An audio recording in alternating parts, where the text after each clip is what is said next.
everyone! Dumayo nga pala ang abo dito sa shoe capital of the Philippines, Marikina City, para naman malaman natin kung paano sila maghugas ng juwewet o ng puwet.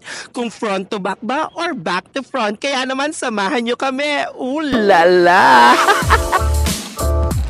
So ate, ano masasabi mo? I love working out. Ano kayo?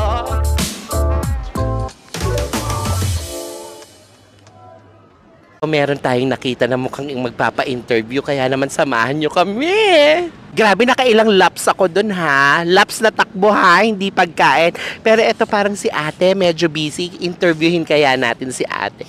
Hi ate! Magandang hapon po. Ayan. Ate, anong pangalan nyo po? Nida po. Ate Nida, taga Marikina rin po. Opo, taga Marikina rin. Saan po dito? Sa Malanday po. Sa Malanday, medyo doon pa. Opo. So ate, eto may tanong kami ha. Paano po kayo maghugas ng puwet? Mula sa unahan patalikod o mula patalikod hanggang paunahan? Siyempre po, una muna yung sa likod natin bago yung sa harap para mas malinis din. Mas malinis po. Kaya naman ate, narito po ang product namin. Itatry nyo po sa inyo. Tapos po, sabihin nyo na lang po sa amin kung ano ang naging resulta. Okay po ba yon? Okay po. Maasahan niyo po ang sagot ko sa pag-resulta niyo. Ayan. Thank you po ate.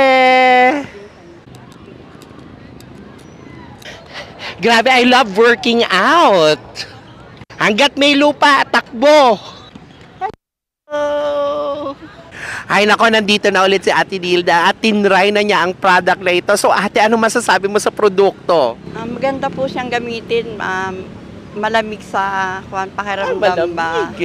Magandang gamitin siya talaga, nakaka-press pakiramdam niya. Ayan, nakaka-fresh daw sa pakiramdam niya. Kaya naman ate, thank you so much.